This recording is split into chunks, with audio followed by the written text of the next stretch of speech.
So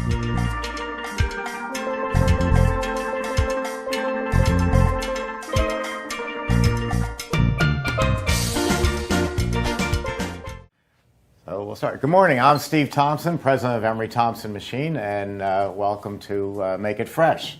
Christy Brown is our vice president of sales and marketing and has taught me everything I know about making ice cream. Jeff Markow runs owned Mystic Ice Cream Company. You're stumbling. I know. It's all ad lib. I'm trying to think of something nice to say about you. And I like being in the middle because I can do this. And Jeff will tell you later about his book and his class and all sorts of good stuff. And Jeff taught me. She's videotaping. Jeff, that's allowed. I don't know. Jeff taught me everything I know about ice cream that I'm hoping try to forget because, as you have seen in our videos, he's always wrong. With that said, let's begin. Jeff, I guess you're up first. Do I go first? Yeah, do you want to do the magic trick first? No. No? Okay. I'm here to assist you. What do you want? Okay, want me to do that? You can't I'll do do that. I'll do it. Okay. All right? Okay. Morning.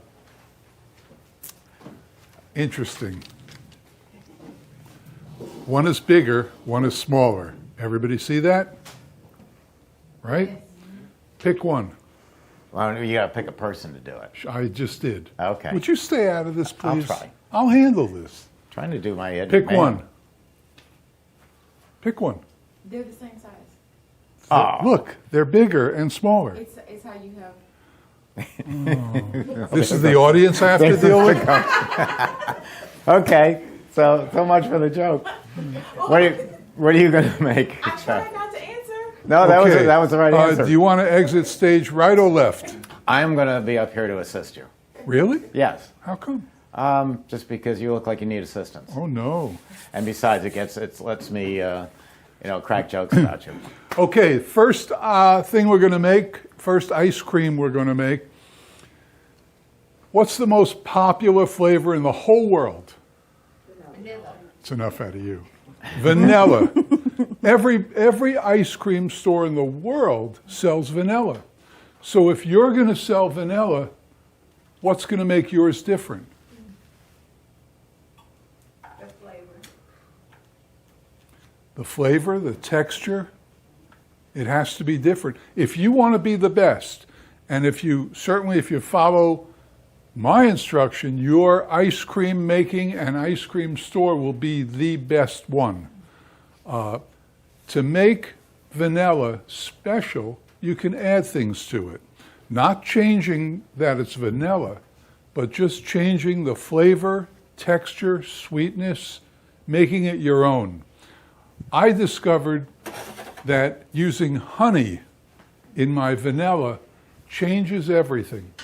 And there are literally almost 150 different kinds of honey in the world. I get mine from, normally, I had to buy it this time, but I get mine from a beekeeper in Georgia, and you can get it from him too. He's on eBay selling it.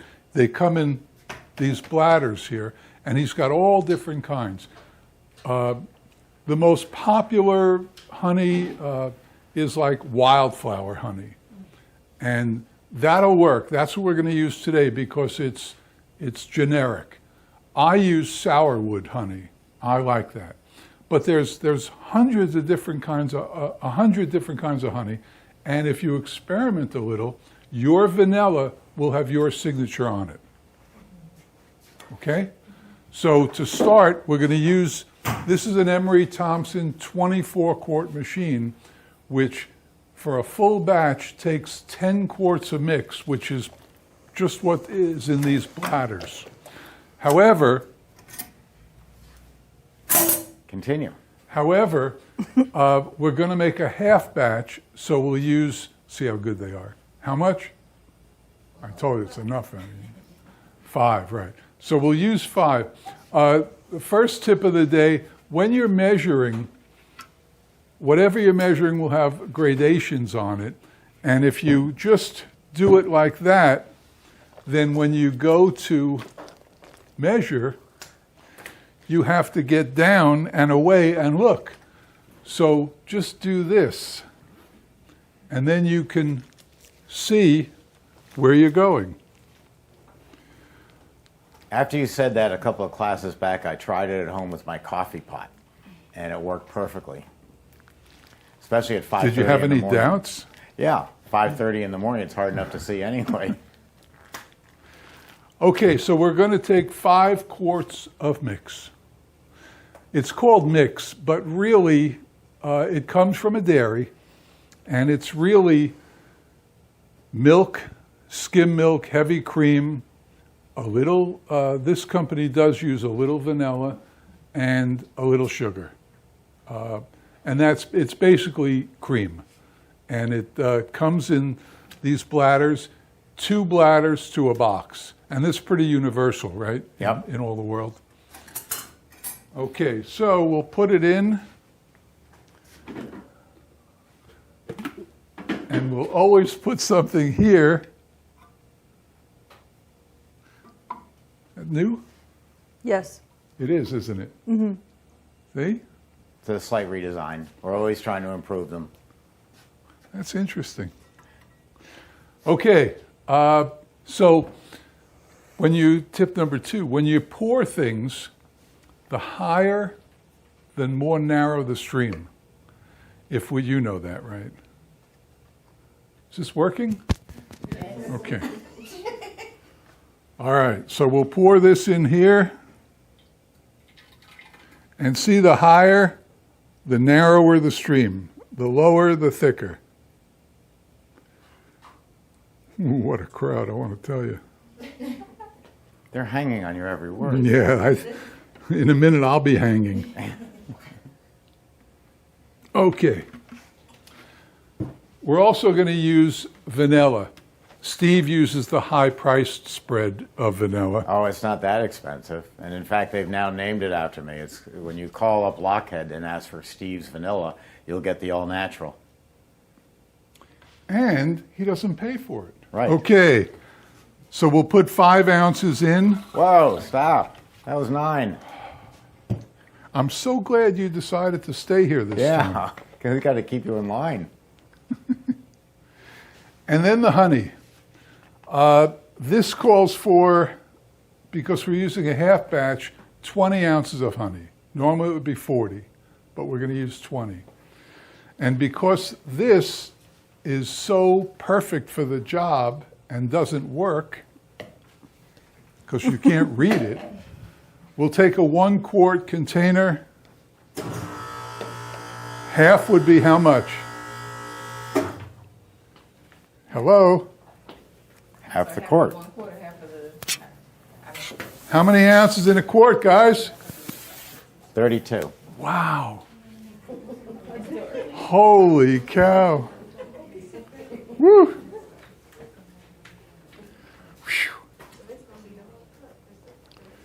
So we'll add 16 and then a little more.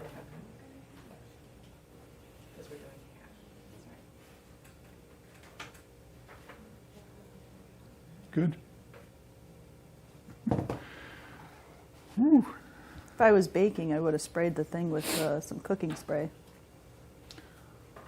Okay. Today will be Doesn't all stick. uphill. Thunder, Is that what Class that was? canceled? Go ahead. possibly. Okay. So we have this, it's very simple recipe, only really 3 ingredients, the mix, vanilla, and honey. What? No, I'm just listening. Okay, you're talking to yourself. No, I was repeating what you were saying And why were you doing that? so that I remember. Okay. All right. So on the screen here, it says make ice cream. We'll hit that. And the ice cream we're making is homemade, which will cause the machine to run at 234 revolutions per minute. We hit start, and you can hear 234 times per minute the blades are scraping the side walls of the cylinder, so that when we turn on the refrigeration, the mixture inside will start to freeze on the walls of the cylinder. The blades will constantly scrape it off and bring it back to the middle, and that's how we get ice cream. It's just like that bucket down there that Steve's so fond of displaying, where Grandma used to Oh, no, Granddad, Emery Thompson. My trusty salt and ice machine, where you used to have to turn the crank for 40 minutes in order to get a quart of ice cream. The refrigeration for it was rock salt and ice. Ice alone only goes down to 32 degrees. If you add rock salt, it takes it much colder. Same principle over here, except over the years, we turned that vertical barrel, and the problem with the vertical barrel is when you put nuts and cookies in, they fall to the bottom of the cylinder. By turning it sideways, now we get an even mixture all over throughout the machine. But it's the same principle. That's original homemade batch ice cream.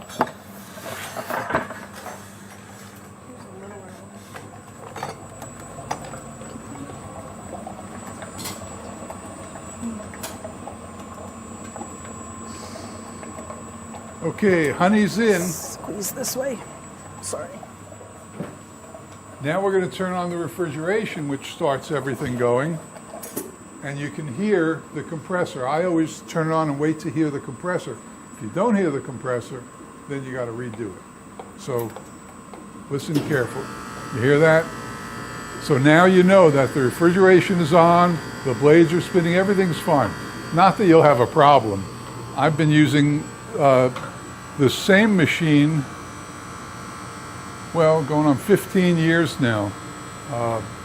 And nothing, no maintenance, no nothing. Okay. Do you remember the time that I made a honey product and Jeff says that I say I'm frugal. Jeff says I'm just downright cheap. So I went out and instead of the explanation he gave you about the honey and the clover and all this good stuff, I went to Walmart and I got the stuff that was a 55-gallon drum for $1.49 and threw it in the back of my car. And that's exactly what it tasted like. It tasted like honey that was in a 55-gallon drum and cost $1.49. It was awful. And what a difference it made in the product. I remember what I was making, but it was terrible. Especially when you consider we're using basically 2 ingredients. So why would you cheap out? When you make Oreo cookie ice cream, you're using basically 2 ingredients. This, which we know is top shelf good stuff. So then why would you add Schmorios instead of Oreos? You know, to save $1. You know, the money, forget about the money. We can spend an hour on that. You're going to get rich in this business. So the extra few cents on skimping just doesn't pay. Just buy the best. M&Ms or Schmem&Ms. Oreos, Schmorios. You know, just buy the best. And we can't say great value online, can we? Why? Because Great Value is a Walmart. And they're the largest company in the world. Yeah, no, we don't want to be sued by Okay, Walmart, so right. we can't say Great Value. Okay. But there you go. And how about questions? I forgot to mention at the intro. Please, questions. We're going to take them as you say them. Question, how does the honey, or does the honey change the texture of the ice cream? Well, we'll see when you taste it. Okay. Fair enough. But remember that every ice cream store in the world sells vanilla. So why would they come to you for the most popular flavor in the world? So make yours special. We want them to leave our store saying, man, I've had vanilla before, but this was outstanding. And then what do? They get in line, buy more. So remember, vanilla, don't take it for granted. We'll get into chocolate next class, and we won't take that for granted either. Yes? I have a question. If you have about 40 different flavors, do you have to do that for each flavor or? Up to you. The question was, should you customize and personalize each flavor when you might have 40 flavors in your store? And the answer, you'll have to decide that. I want every one of my ice creams. Right now we have about 28 or 30 on the board. And I don't want people to come in and when they leave, somebody says, how is the ice cream? What do you have? Oh, I had mint chocolate chip. How was it? Oh, it was good. good mint chocolate chip, you know. I don't want that. I want everybody who leaves to be an ambassador for my store. And the only way they're going to do that is if you treat them great and be real friendly, and the product is markedly different than what they get everywhere else. Not just different, but better. So it'll be your decision. You can make Oreo cookie ice cream and just use good Oreos and good cream, and that's it. Everybody makes that. I changed it. I make Oreo Crunch ice cream, which has another ingredient in it, and it's much better. So every one of your flavors, yes, I think you should personalize it and make it better. Because don't forget, there's an ice cream store less than 3 miles from you, wherever you are, and they're selling their product. If you're both selling the same thing, why would they come to you? Now, does that mean every day you have to run 40 different flavors on your machine? Every day? No. No, because you're going to get 7 gallons out of a batch. And pick a flavor, mint chocolate chip. So 7 gallons, it's going to take you, well, depending upon your store, maybe 6, 7, 8 days to sell that. So you don't have to make mint chocolate chip every day. And you'll probably, depending upon how long you've been open, where you are, your customer base, how much you're going to go through. Right now, we're making about 380 gallons a week. And that's roughly 3 or 4 times a week we make ice cream. The ice cream store that I used to have, they're making upwards of 500 gallons a week because they're supporting 3 stores. A couple of points about what Jeff was saying. The lady asked about the honey. How's it going to change the product? I haven't tasted this yet, but I can pretty much guess that it's going to be smoother and creamier than any vanilla ice cream you've ever had. Sugar increases the smoothness. When we talk about Italian ices later, we'll talk about New York ice, where I use 7 pounds of sugar, and Philadelphia water ice, they like it smoother and creamier, they use 8 pounds of sugar. 1 pound of sugar makes the product smoother without making it necessarily sweeter. So we already have a vanilla-based mix that has sugar in it, and if you just add your own vanilla to it, it's a fantastic vanilla. Everything is just the way you would want. By adding the additional honey, it will be smoother, and it'll impart the honey taste. The question about the 40 flavors, you're not going to run 40 flavors at one time.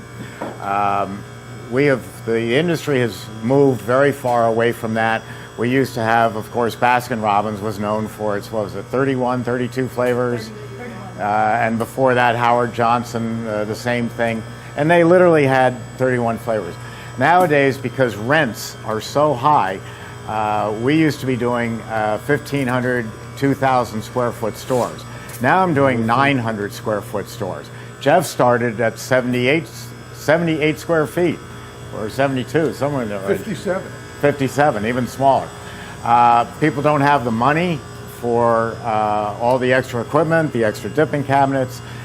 They don't have the money for the rent, but we get them into business. They start making a lot of money, and then the business grows and they move to a bigger store. So if you have very tight space, if your whole store is from where I'm standing back, that's probably about 800 square feet. That's not a lot to work with. So you have one dipping cabinet, maybe 12, maybe 16 flavor dipping cabinet, or a chest freezer if you're doing it like Jeff. So you're going to have about 12 flavors of ice cream.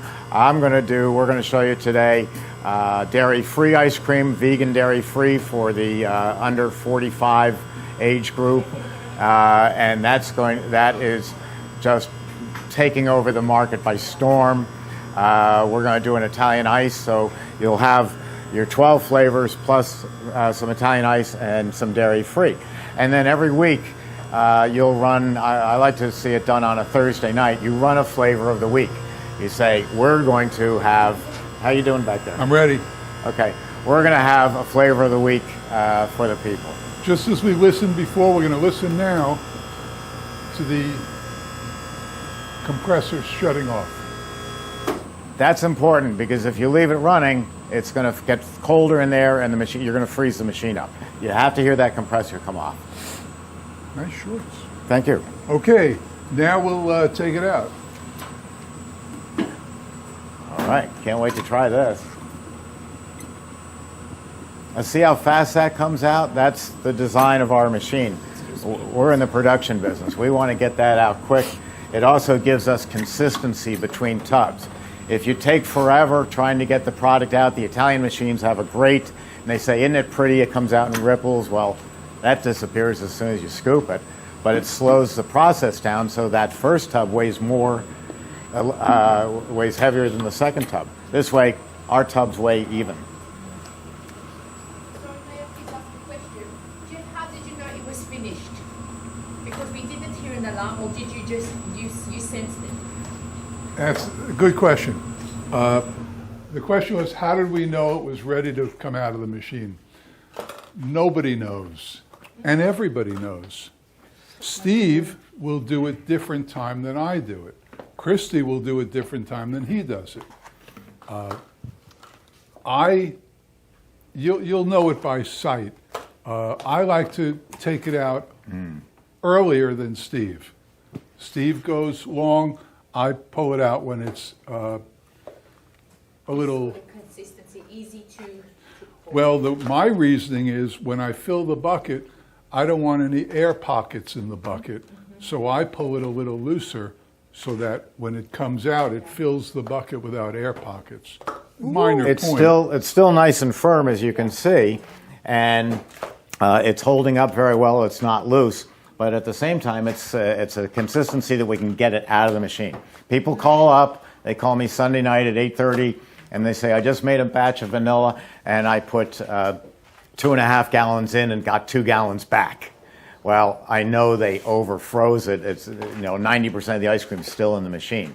We have a timer built into it so you can look and see where you are, but I personally like to get a $9 kitchen timer from CVS.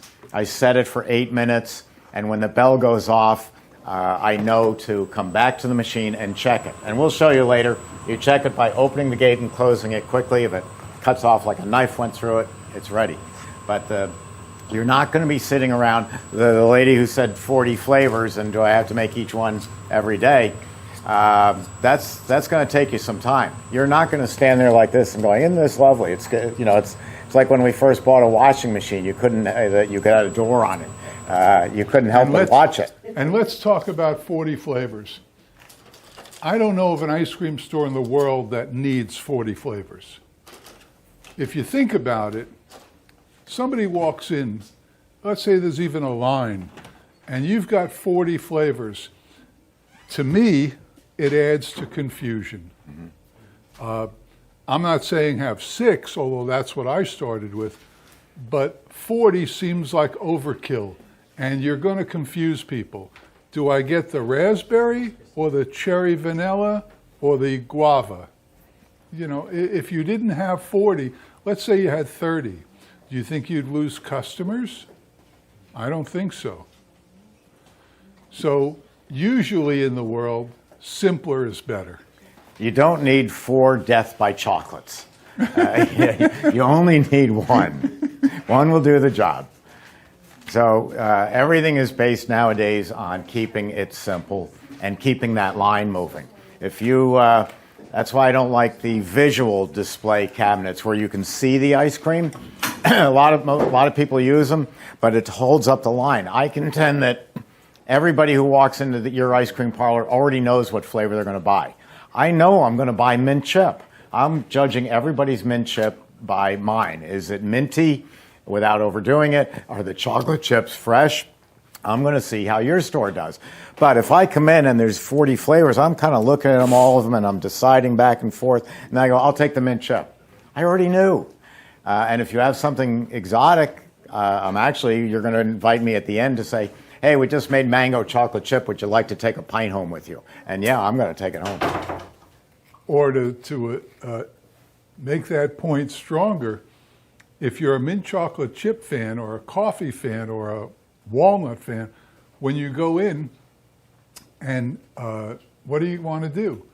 You want to try other flavors. So they have samples, which I'm totally opposed to. Me too. No samples. And we tell everybody, can I try that? No. But if you don't like what you buy, bring it back. No problem. We'll just throw it right away, give you whatever else you want. I don't care how much of it you've eaten. But samples, here's what happens. There's a line. The line can be anywhere from 3 people to 15 or 18 people. And as soon as one person gets up there and says, can I try the lemon meringue ice cream? The guy or the lady next in line says, When she walks up, what's she going to, can I try the mint chocolate chip? And then the next person, he's going to want to try 3 of them. Yeah. And then before you know it, and I've seen this, the last 2 people online, the last 4 people, they turn around and leave. Yeah. Yeah. And you get a couple older than dirt guys like us in there. Yeah, and we're trying all these different ice creams, and we eat less than we did when we were 20. And so it's going to really burn you when we have 4 or 5 different samples and then walk out the door, because we just had our ice cream. Thank you very much. But the main thing is it slows up the line. Nobody wants to wait for anything anymore. We want to go bam, get out, and go. So you have your signs. Everybody knows what mint chip tastes like generally, and they know your reputation. You've got nice signage. Make it big enough so that Jeff can read it. And you then pick your ice cream from the signs, and you're very happy with it. And Jeff, I didn't think of that, but that's a great idea. If you're unhappy with your selection, we'll change it. Not if you're down to the last bite and you're just scraping the end. Oh, I would. Would you? Yeah, why? Why? Because it's goodwill. Of course, you have 2 choices. Tell them no, you lose customers and goodwill. Tell them yes, you lose 65 cents and you gain a friend. Yeah. And they probably won't do it again. Right. Because they're embarrassed. The last thing before I turn the floor over to Steve, is after a flavor, people ask us all the time, do we have to clean the machine to get ready for the next flavor? Do we have to? No.